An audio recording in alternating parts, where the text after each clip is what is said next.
What's up guys, Josiah LaRue here. So today we're going to be talking about the brand new Amazon Fire TV stick. Let's go!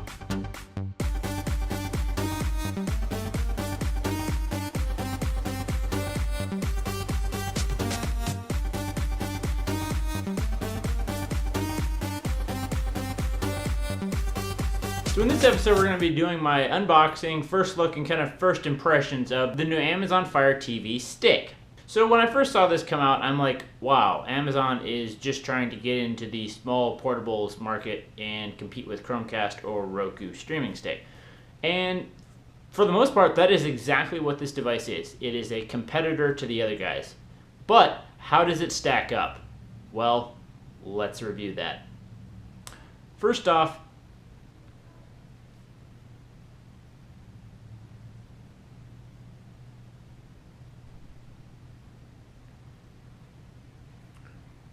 so what exactly is the Fire TV stick? Well, pretty much it's a Amazon Fire TV in a stick-size HDMI dongle. It has pretty much all the functionality of a regular Fire TV with a little bit less power and more in the portability market than the power side. It has a Broadcom dual-core A9 processor, 8 gigs of onboard storage, and 1 gigabyte of RAM with a Video Core 4 GPU. So pretty powerful overall. Spec-wise, Amazon says it's more powerful than the Chromecast. The specs are a little bit higher in sheer raw performance, as it were, more than the Chromecast, but that's okay because the Chromecast is lighter weight and designed to run on its hardware, just as the Amazon Fire TV is designed to run on its hardware, as it is running more of an Android OS more than it versus Chrome stripped down Chromium OS running on their stick. So let's go ahead and unbox this thing. So here we are unboxing the Fire TV stick, the newest product in Amazon's Fire TV line. So here it is with all the different channels and things it can run. Nice picture. On the back, effortless setup, instant streaming, watch Amazon, Netflix, and more. Add to the fun with being able to play from your tablet and from your mobile app. Dual core, dual band, 1080p. Alright, let's open this thing up. Seems to be a little sticker right here. Let's rip that open and slides right off. Effortless Amazon packaging. Pretty slick. Open her up and there she is. I must say Amazon's gotten a lot better with their whole packaging system. So here's the remote, very similar to the one from the Fire TV, the full-size model. Very lightweight, kind of plasticky in feel, but that's okay. It'll get the job done, I think. Set that aside. Here's the actual Amazon Fire TV stick. Let's pull that out of the packaging real quick. Amazon. Their information. There's the HDMI. They actually put their power on the side of the device instead of the back where Google does, so that's interesting. All right, let's set that aside. Pull this out of the way. Here's some documentation on how to set it up and such, what all comes with it. Set that aside. Here's the black USB to micro USB. So that's kind of universal. I mean, you could charge your cell phone with that, so that's a nice little addition. Here's their HDMI flexible extender, so it doesn't have to be right at the TV. You can actually put it out a little bit, so that provides expansion, flexibility, and better Wi-Fi signal. So that's nice. Here are two Amazon basic AAA batteries, so you can power your remote. And finally, a little Amazon wall wart. That's actually pretty slick that it actually centers right in the middle so that it takes up very little space on the plug. So I like that design. I wish more competitors would do that, or more wall wart people in general. Here's everything that comes in the box all together. So what are my thoughts on the Amazon Fire TV stick? Overall, very good device. It does everything that the actual Amazon Fire TV does, but in a lot smaller, compact, more portable form factor. All you need is the included USB power cable, which you can either plug into the wall or a USB port on your TV, plug that into the back of the dongle into an HDMI port, and you have Fire TV. You can control it one of two ways, with the included remote control, an actual physical remote control, which I do like over the Chromecast.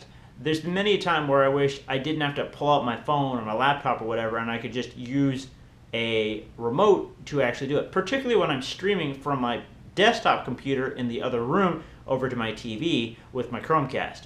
With the Amazon Fire TV, you're not necessarily streaming from a device, but that's okay because you have streaming services built right into the stick, because it is running all the streaming services. So you don't actually have to use an app from your phone unless you want to. That is the other way you can control it, is you can actually control it with an app on your phone. Unfortunately, right now, as of shooting this, it's only available on Amazon, but they'll probably be coming out for One iOS soon. For $40 with free 2-day shipping, as long as you have Prime, otherwise you got to pay for shipping, the Amazon Fire TV stick is actually very competitive. It's only $5 more than the Chromecast, but it does offer more for that price. Also, for an extra $30, you can actually get a remote that has the voice search built in, just like the regular Fire TV, and that offers a little bit more functionality. But for me, using the remote is just as good. A little bit slower, but just as good. Probably the biggest thing that the Fire TV has going for it is the amount of content. Now, granted, you can pretty much access all the same content through the Chromecast, just in a little less easy way. You have to pull the app up on your phone or on your computer or whatever, and then stream it that way. And for some services like Netflix, etc., it's not as easy to stream. There's a couple more steps to it. The Fire TV stick makes it pretty easy. It uses all the same apps: Netflix, Hulu, HBO Go, and finally you have access to Amazon's huge Prime library, which has thousands of TV shows and movies which are free if you have a Prime membership, or you can pay for, as well as all the brand new shows and etc. One other thing that I didn't mention is that you can also game on this thing. If you buy Amazon's Bluetooth remote, you can actually play games on the Fire TV stick, just as you could normally on the Fire TV. That's where the 8 gigs of storage comes in. You can actually download apps to the stick, take them around wherever you go, and play games or use any of their other apps, which is actually pretty darn cool. Overall, I think Amazon has a winner here. They offered a very competitive product in a already cheap market, and did it for only a couple dollars more, but packed a lot of content and a lot of value into that stick. Personally, I'd probably keep it. Originally going into this, I thought I wasn't going to be very impressed with it. I do already have a Chromecast, which I'll probably also use, but the Chromecast is nice because you can just stream to it from whatever. The limitation of the Amazon thing is it only is for displaying media and content inside the Amazon ecosystem. So it's literally two different worlds, kind of like Amazon is the iOS and Chromecast is the Android. More capability, but locked inside an ecosystem, versus expandability and freedom with a little bit more clunkiness on the Chromecast. So which do you buy? Well, it's really up to you. For a couple dollars more, and if you already have an Amazon Prime membership, the Fire TV stick is the way to go. For almost half of the price of the actual Amazon Fire TV, with just as much capability, if not slightly slower and without that voice on the remote, the Amazon Fire TV stick is a clear winner.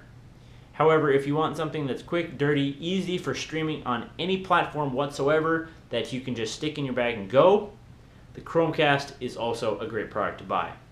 So yeah guys, that's my first look and impressions on the Amazon Fire TV stick. I will probably be doing a video in the next coming weeks of further use and review of it and my impressions down the road and whether I'm actually going to keep this device. Let me know in the comment box down below, what do you think of the new Amazon Fire TV stick? Is it something you would buy? Have you already ordered one? What if you already have an Amazon Fire TV?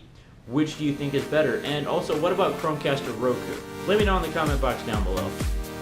As always guys, thanks for watching. You can check out last week's episode right here and what I talked about right here.